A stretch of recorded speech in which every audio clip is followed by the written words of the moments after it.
అందరికీ నమస్కారం. రాష్ట్రంలో కూటమి ప్రభుత్వం వచ్చిన తర్వాత దాదాపు సంవత్సర కాలం పూర్తవుతా ఉంది. ఎక్కడా కూడా ఒక అభివృద్ధి కార్యక్రమం కానీ లేదా ఎన్నికల్లో ఇచ్చినటువంటి హామీని నిలబెట్టుకోవడం కానీ లేదా రాష్ట్రం సంబంధించినటువంటి అనేక సంక్షేమ కార్యక్రమాల విషయంలో కానీ బహుశా నాకు తెలిసి ఈ సంవత్సర కాలంలో ఏ ఒక్క హామీని కూడా నిలబెట్టుకునేటువంటి పరిస్థితులు ఈ ప్రభుత్వానికి లేవు.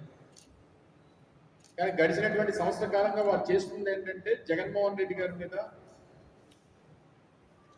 గత ప్రభుత్వంలో తీసుకున్నటువంటి నిర్ణయాల మీద, లేదా వీరికి చేతకాక ఏదన్నా పని చేయలేకపోతే ఆ చేతకాంతరాన్ని గత ప్రభుత్వం తాలూకా వైఫల్యం కింద నెట్టేసేటువంటి కార్యక్రమం మాత్రం చాలా బ్రహ్మాండంగా గడిచినటువంటి సంవత్సర కాలంగా ఈ ప్రభుత్వం చేస్తూ ఉంది. ఏ సందర్భంలో అయితే ప్రభుత్వానికి ఏదన్నా వారి నిర్ణయాలు కానీ లేదా వారు చేతకాంతనం వల్ల ఏదైనా పని జరిగితే ఆ సందర్భంలో డైవర్షన్ చేయడానికి, ఇష్యూని డైవర్ట్ చేయడానికి ఏదో ఒక విషయం పట్టుకొని జగన్మోహన్ రెడ్డి గారిని నిందించి, గత ప్రభుత్వాలను నిందించి పబ్బం గడుపుకునేటువంటి ప్రయత్నం ఇప్పుడు ఉన్నటువంటి ప్రభుత్వం తాలూకా ఒక పనితీరుగా మారిపోయింది. ఈరోజు మీ ముందుకు రావడానికి, ప్రజలకు కొన్ని విషయాలు చెప్పడానికి గల కారణం ఏంటంటే, మీ అందరికి గుర్తుందో లేదో 4 నెలల క్రితం, 4-5 మాసాల క్రితం పెద్ద ఎత్తున గత ప్రభుత్వంలో జగన్మోహన్ రెడ్డి గారి హయాంలో పవర్ పర్చేజ్ అగ్రిమెంట్స్ సంబంధించి ₹2.49 కేంద్ర ప్రభుత్వ సంస్థ అయినటువంటి సెక్కీతో, solar energy corporation of India అంటే సెక్కీ సెంట్రల్ గవర్నమెంట్ అండర్టేకింగ్ సంబంధించినటువంటి సంస్థ, ఆ సంస్థకు సంబంధించి ఆ సంస్థతో ₹2.49 యూనిట్కి పవర్ పర్చేజ్ అగ్రిమెంట్ అనేటువంటిది గత ప్రభుత్వంలో జగన్మోహన్ రెడ్డి గారి నాయకత్వంలో చేస్తే, ముఖ్యంగా ఎల్లో మీడియా ఎంత గగ్గోలు పెట్టిందంటే ఇందులో ఏదో అవినీతి జరిగిపోయింది, ₹1,00,000 కోట్ల ఇందులో అవినీతి జరిగిపోయింది. చంద్రబాబు నాయుడు గారు కూడా గతంలో ఎన్నికల ప్రచారంలో కాదు, ముఖ్యమంత్రి అయిన తర్వాత కూడా ప్రజల ముందుకు వచ్చి సెక్కీతో జగన్మోహన్ రెడ్డి గారు చేసుకున్నటువంటి ఒప్పందం వల్ల రాష్ట్రానికి ఎంత నష్టం కలుగుతూ ఉంది అని చెప్పి పెద్ద ఎత్తున ఒక దుష్ప్రచారాన్ని 10-15 రోజుల పాటు చేసినటువంటి విషయం మీ అందరికీ తెలుసు. నాకు తెలిసి బహుశా దేశ చరిత్రలో ఇది 2021-22 సంవత్సరంలో చేసుకున్నటువంటి ఒప్పందం, దేశంలో అనేక రాష్ట్రాలు సెక్కీతో ఒప్పందం చేసుకుంటే అత్యంత తక్కువ రేటుకి చేసుకున్నటువంటి రాష్ట్రం ఆంధ్రప్రదేశ్. జగన్మోహన్ రెడ్డి గారి నాయకత్వంలో ఆంధ్రప్రదేశ్ రాష్ట్రం ₹2.49 సోలార్ పవర్ కొనుగోలు చేసినటువంటిది దేశంలోనే అత్యంత తక్కువ రేటుకి చేసుకుంది. ఈరోజు కొత్తగా మీ ద్వారా ప్రజలకు చెప్పదలుచుకుంది ఏంటంటే, ఈ సంవత్సర కాలంలో అనేక అవినీతి కార్యక్రమాలకు పాల్పడినటువంటి ప్రభుత్వం కొత్తగా మళ్ళీ ₹11,000 కోట్ల ఒక పెద్ద స్కామ్కి వీరు తెరతీశారనేటువంటి విషయాన్ని మీ ద్వారా ప్రజలకు తెలియజేస్తా ఉన్నా. ఆ రోజు జగన్మోహన్ రెడ్డి గారి నేతృత్వంలో ₹2.49 సెక్కీతో ఒప్పందం చేసుకుంటేనే గగ్గోలు పెట్టినటువంటి ఈ ప్రభుత్వం ఈరోజు యాక్సిస్ అనేటువంటి సంస్థతో ₹4.60 400 మెగావాట్లు 20 సంవత్సరాలకు ఒప్పందం చేసుకుంది. మరి మేము ₹2.49 మేము ఒప్పందం చేసుకుంటేనే ఏదో నష్టం జరిగిపోయింది, ప్రభుత్వం ఆ రోజు ఉన్నటువంటి ప్రభుత్వం అవినీతి పాల్పడిందని చెప్పినటువంటి చంద్రబాబు నాయుడు గారు మరి ఈరోజు ₹4.60 మీరు ఏ రకంగా ఆ సంస్థతో ఒప్పందం చేసుకున్నారు? తద్వారా రాష్ట్ర ఖజానాకి దాదాపు సంవత్సరానికి ₹210 కోట్ల. అదనపు భారాన్ని ఈరోజు మీరు మోపారు.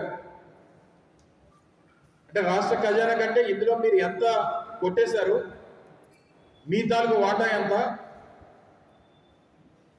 ₹2.49కి ₹4.60కి ₹2.11 తేడా ఉంది కదా. మరి ₹2.11 ఎక్కువకి ఎందుకు కొనుగోలు చేశారు? మరి దీనివల్ల పడినటువంటి అదనపు భారం, రాష్ట్ర ఖజానా మీద పడినటువంటి అదనపు భారానికి ఏం సమాధానం చెప్తారు? గతంలో జగన్మోహన్ రెడ్డి గారి మీద చేసినటువంటి ఆరోపణలకు ఏం సమాధానం చెప్తారు? వీటన్నిటికీ కూడా ఈరోజు ఉన్నటువంటి ప్రభుత్వం సమాధానం చెప్పాల్సినటువంటి బాధ్యత వాళ్ళ మీద ఉంది.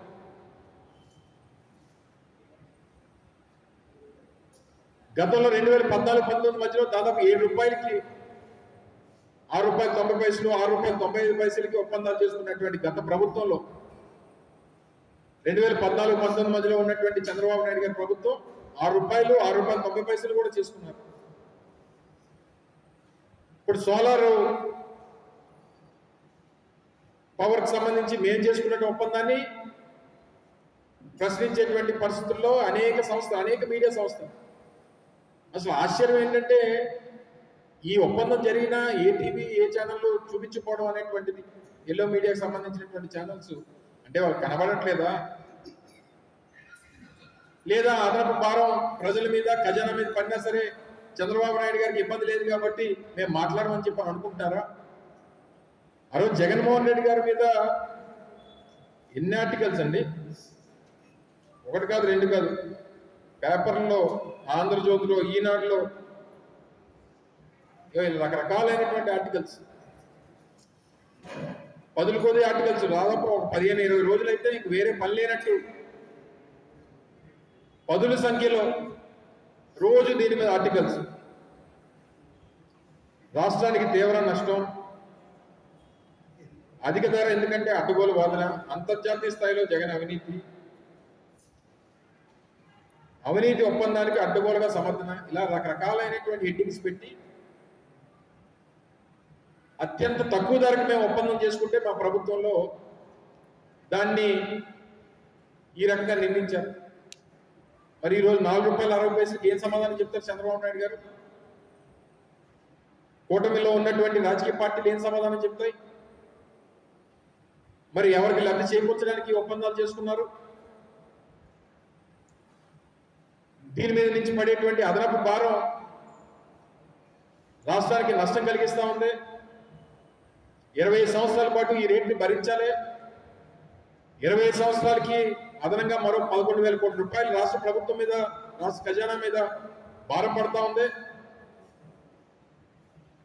ఎన్నికల ముందేమో నాణ్యమైనటువంటి విద్యుత్ ఇస్తాం, రేట్లు పెంచాం, యూనిట్ ధరలు పెంచాం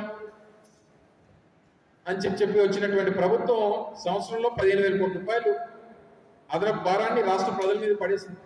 మీ అందరికీ తెలుసు, 3 నెలల క్రితం పెద్ద ఎత్తున ఉద్యమాన్ని కూడా చేపట్టాం. రాష్ట్ర వ్యాప్తంగా అన్ని జిల్లా కేంద్రాల్లో కూడా ప్రభుత్వం మీద ఒత్తిడి తీసుకురావాలని, పెంచినటువంటి ఈ విద్యుత్ ధరలు ఏవైతే యూనిట్ ఛార్జెస్ ఉన్నాయో వాటిని తగ్గించాలని చెప్పి ప్రతిపక్షం మా పని మనం చేస్తా ఉన్నాం. మీరు అడ్డగోలుగానేమో మీరు ఒప్పందాలు చేసుకుంటారు, డబ్బులు కాజేసేటువంటి కార్యక్రమాలు చేస్తారు, భూములేమో రూపాయికి ఇచ్చేస్తారు, ఊరు పేరు లేనటువంటి కంపెనీకి ఏమో 60 ఎకరాల రూపాయికి ఇచ్చేస్తారు.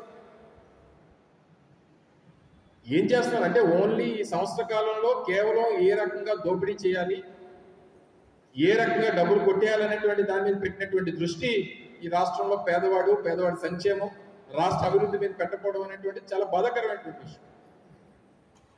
సింహాచలంలో మనం చూసాం ఏ రకమైనటువంటి పనులు చేశారో, దానివల్ల ఎంతమంది ప్రాణాలు పోయాయో. ఒకరి మీద యాక్షన్ తీసుకున్నారండి.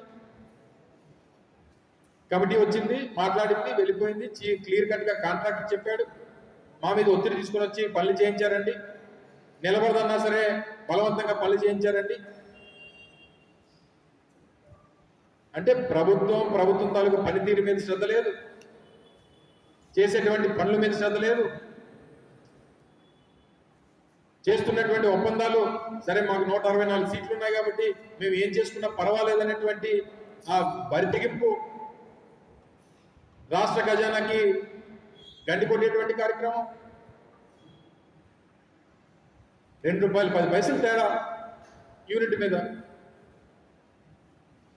అయినా మనం మాట్లాడాం, సమాధానం చెప్పం.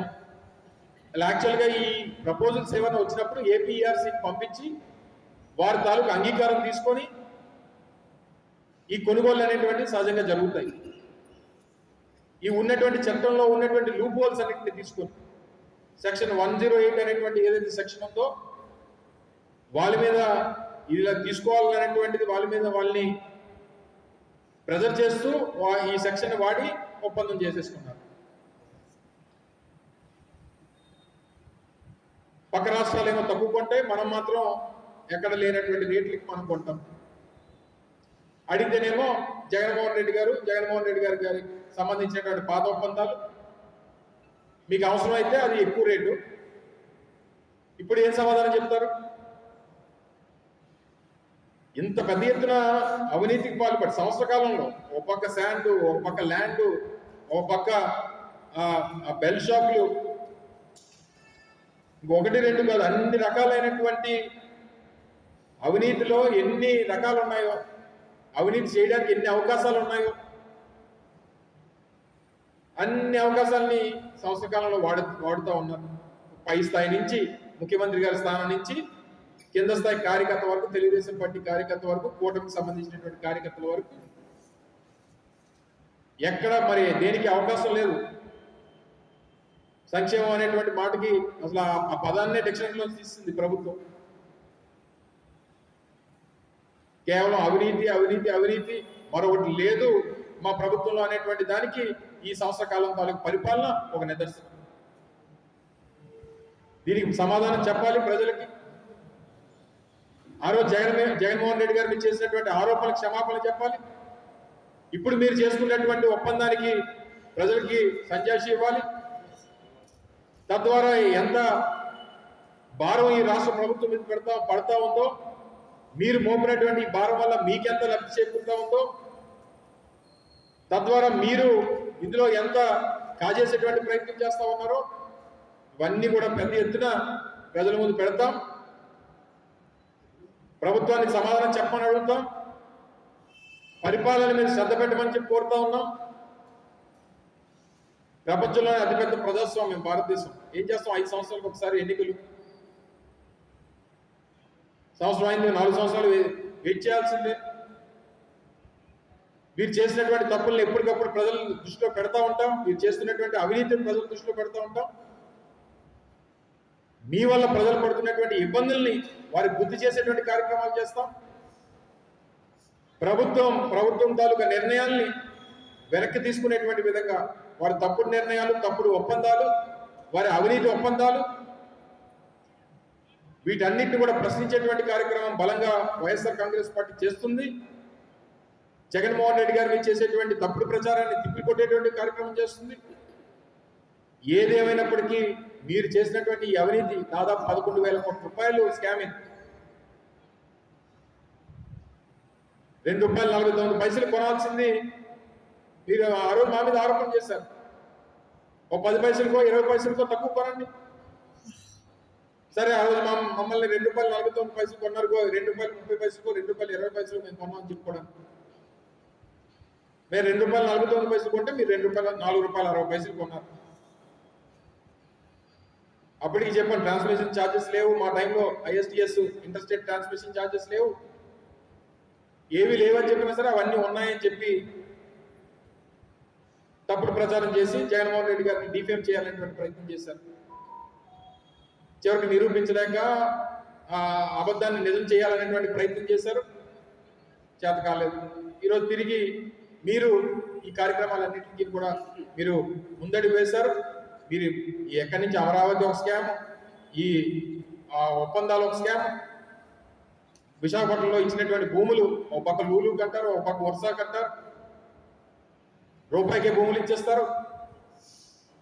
ఇలా పెద్ద ఎత్తున మీరు చేస్తున్నటువంటి అవినీతి భాగవతాలు అన్నీ కూడా ప్రజల ముందు పెడతాం, ప్రజలకు తెలియజెప్పేటువంటి ప్రయత్నం చేస్తాం.